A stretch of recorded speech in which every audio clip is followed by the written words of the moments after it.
আজকে আমাদের ধলরা খণ্ডগ্রাম সমবায় কৃষি উন্নয়ন সমিতি একটা জেনারেল মিটিং ডাকছিলেন আমাদের সেক্রেটারি।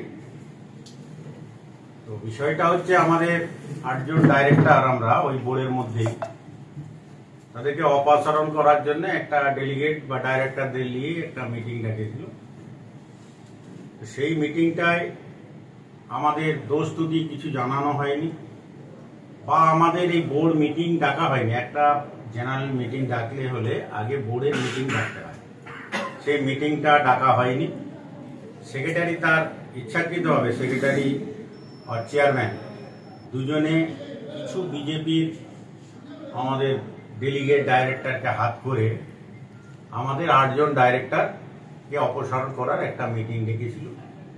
তো সেই মিটিং আমরা প্রতিবাদ করতাম। প্রতিবাদটা আমাদের এই জন্যই ছিল, সমবায় আইনটা মেনে। এই সেক্রেটারি প্রেসিডেন্টকে যখন আমরা বসাই আমাদের দলের তরফ থেকে, এরা সমবায় সমিতির আইন নিয়মকানুনটা ঠিক জানে না। তাই তারা এই জায়গায় আমাদের সমবায় সমিতি জন্মলগ্ন থেকে যে আমাদের সেপ্টেম্বর মাসে একটা এজিএম হয়, সমস্ত ডেলিগেটদের হাতে আমাদের বই দেওয়া হয় আয় ব্যয়ের হিসাব, সেটা সেপ্টেম্বর মাসের মধ্যেই করতে হয়। তার 1.5 মাস আগে মিটিং ডাকতে হয়।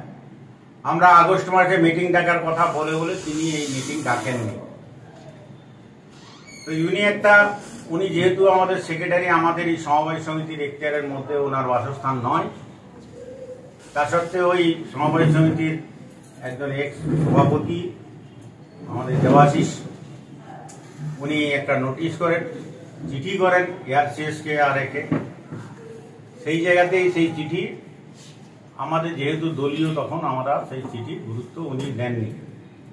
মধ্যত তার পরবর্তী সময় তিনি আমার নামে ব্যাংক লোন ছিল আমার পিএনবিতে, আমাদের সমবায় সমিতির 1 টাকা আমার লোনও নেই, কিছু নেই। এবং মাদার ব্যাংক আমাদের ঘাটাল সেন্ট্রাল কোঅপারেটিভ ব্যাংক, সেখানে আমার লোন টোন কিছু নেই। একটা ইস্যু খাড়া করিয়ে যাতে আমার দ্বারা সঙ্গের আমার দলীয় যে 8 জন, আমাদের 9 জন আমাদের ডাইরেক্টর আছে, তাদেরকে কিভাবে সরিয়ে দিয়ে এই 2 জন সেক্রেটারি আর প্রেসিডেন্ট বিজেপিকে সঙ্গে নিয়ে বোর্ডটাকে যাতে ওদের হাতে রাখতে পারে, সেটাই। আমরাও আইন জানি, সমবায় আইনে ডেলিগেটরা টোটাল বোর্ডকে ফেলে দিতে পারে, টোটাল বোর্ডের উপরে অনাস্থা আনতে পারে। কোনোভাবে ওই 8 জন 9 জন ডাইরেক্টরের উপরে আনতে পারবে, 3 জন ডাইরেক্টর তাদের উপরে তারা রয়ে যাবে, এটা কোনোদিন সমবায় সমিতির আইনে নেই। তো এই জায়গায় আমরা ঊর্ধ্বতন কর্তৃপক্ষকে জানিয়েছি, আমরা কোর্টের মাধ্যমে আমরা বুঝে নেব আমাদের অনাস্থাটা সঠিক হয়েছে কিনা। তারা যেটা দিবে, কোর্ট আইন সবার উপরে, আমাদের আইন যা সিদ্ধান্ত দেবে সেই সিদ্ধান্ত মোতাবেক আমরা চলব।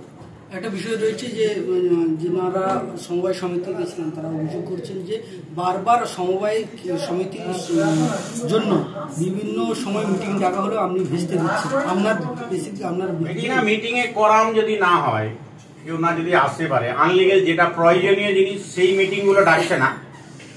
একটা শুধু ওই আমার ইস্যু নিয়েই ডাকছে 2-3টা মিটিং।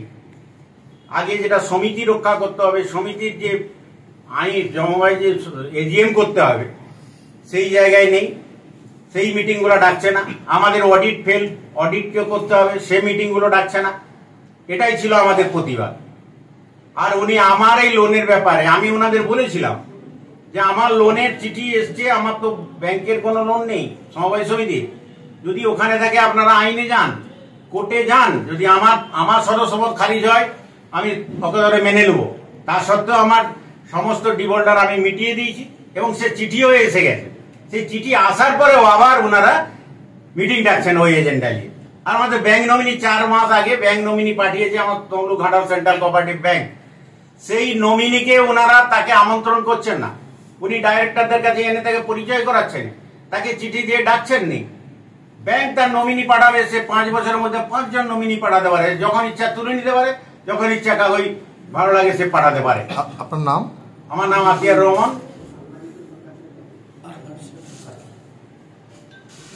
আমি একজন ডাইরেক্টর। বলছি দাদা, সমবায় সমিতিটা কার দখলে ছিল? কোন রাজনৈতিক দলের সমর্থন? জন্মলগ্ন থেকে ডানপন্থী। এখন কি তৃণমূল কংগ্রেসের হাতে? হ্যাঁ, তৃণমূলের। আচ্ছা, যারা অনাস্থা ডেকেছেন তারা কোন দল? তারা ওই দুজন আমাদের যাদেরকে আমরা দল থেকে সেক্রেটারি প্রেসিডেন্ট করেছিলাম, তারাই কিছু বিজেপির সাথে যুক্ত হয়ে গেছে। কিছু বিজেপি মাইন্ডের ডেলিগেট আছে, তাদেরকে কিছু হাতে নিয়ে সঙ্গে করে আমরা থাকলে বহুত অসুবিধা হচ্ছে। আমরা আইন ছাড়া মানি না, আমরা কোনো সমবায় সমিতির একটা টাকা আমরা টেন্ডার বিহীন খরচা করতে পারবো না। এর আগে নজির আছে, যিনি কেউ কেউ করেছেন এখানে সোনার বাংলা, তিনি কন্ট্রাক্টরকে ডাকেননি, টেন্ডার করেননি, এ ধরনের কিছু অভিযোগ ছিল। সেই অভিযোগ সেইগুলো যাতে আমরা মুক্ত করতে পারি, সমবায় সমিতিকে যাতে স্বচ্ছভাবে চলে। আর গরিব সাধারণ মানুষের টাকা, সেই টাকা যদি সঠিকভাবে গুচ্ছিত না থাকে, অপব্যয় না হয়, এটাই ছিল আমার লক্ষ্য। সেই জায়গায় লক্ষ্যে আমরা সেইটাকে সঠিকভাবে গুছানোর চেষ্টা করছিলাম। কিন্তু দুজন কতিপয়, গৌরচন্দ্র সামন্ত সেক্রেটারি আর এই গুরুপদ দোলই প্রেসিডেন্ট, একদম অনভিজ্ঞগুলোকে বসিয়ে দেওয়া হয়েছে আমাদের দলের তরফ থেকে, যে আমরা আছি, সাথে আছি। তিনি আমাদেরকে বাদ দিয়ে, তিনি আমাদের থাকলে তাদের অসুবিধা হচ্ছে, তাই তারা এই পন্থা অবলম্বন করে বিজেপিকে সঙ্গে নিয়ে আমাদেরকে যাতে অপসারণ করা যায় সেই চেষ্টা করছে। তা আমরা এটা আইনত ব্যবস্থা নেব, আমরা দরকার হয় হাইকোর্ট পর্যন্ত আমরা যাব।